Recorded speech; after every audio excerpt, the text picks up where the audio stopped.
All right, now let's set up the scoreboard for the LASAM 3.0 system.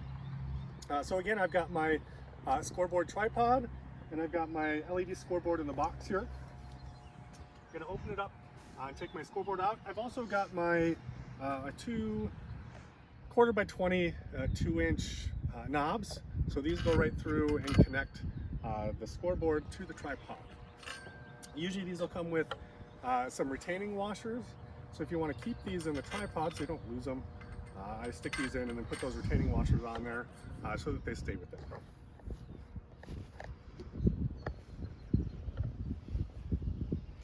So on the back of the scoreboard, there are 2 mounting riv nuts. So I'm going to just screw those knobs into those mounting holes in the center.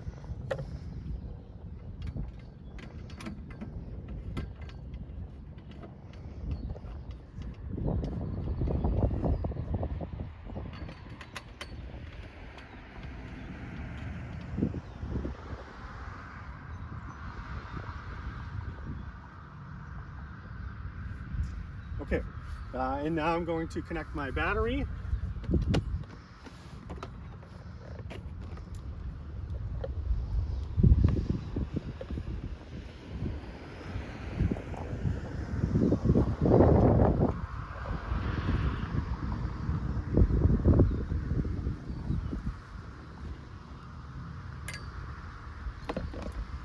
Once again, red to red, black to black for the connections.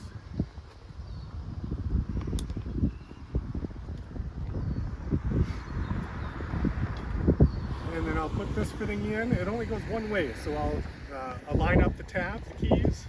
I'll give it a 1/4 twist. It'll lock. You'll hear it lock. And then you should see the scoreboard light up. While it does that, I'm going to turn the LASAM back on.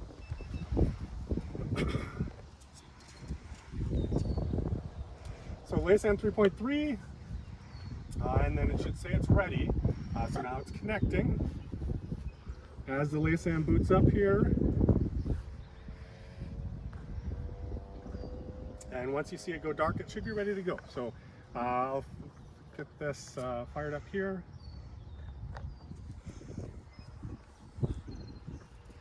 Now, once I'm back at the LASAM, if I hit the settings menu, this opens up my scoreboard controls.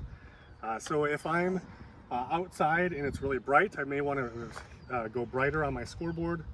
So if I hit bright or very bright, you can see that changes the brightness of the board. I can also change the colors. So if you're in a setting where the colors just don't show up as well, you can see right now I've got green for marks, I've got red for fouls. If you want to change that to blue for marks or yellow for fouls, you can do that. I've found green and red to be the best for me. There's also a dual display. So if you want the display board to flip back and forth between metric and imperial. So if you want it to display 5 meters and then the corresponding feet and inches after that, you've got an option to do that every 5 seconds, 8 seconds, or 10 seconds. And if you turn that off, then it will just display the distance measurement from which you selected, right? So either imperial or metric.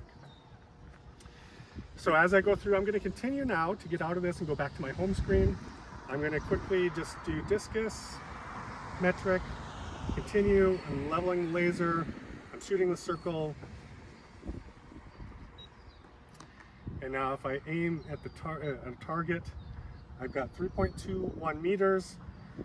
Now when I click accept, that should send it to the board. Okay, so 3.21 meters, and I should see that flip to feet. Okay, and you'll see that go back and forth.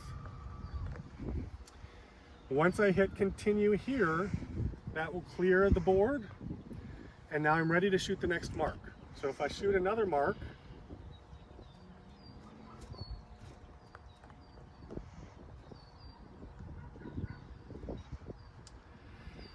and now say I don't, or the athlete fouled the throw, we don't want to put a distance, I can hit foul on the control panel here, and that'll display foul on the board. There's also Occasionally, a distance may get stuck on the board. Sometimes there's some radio interference if there's a lot of people with cell phones around or whatever. So if a distance gets stuck on the board, there is a clear button. So if I get a distance up here,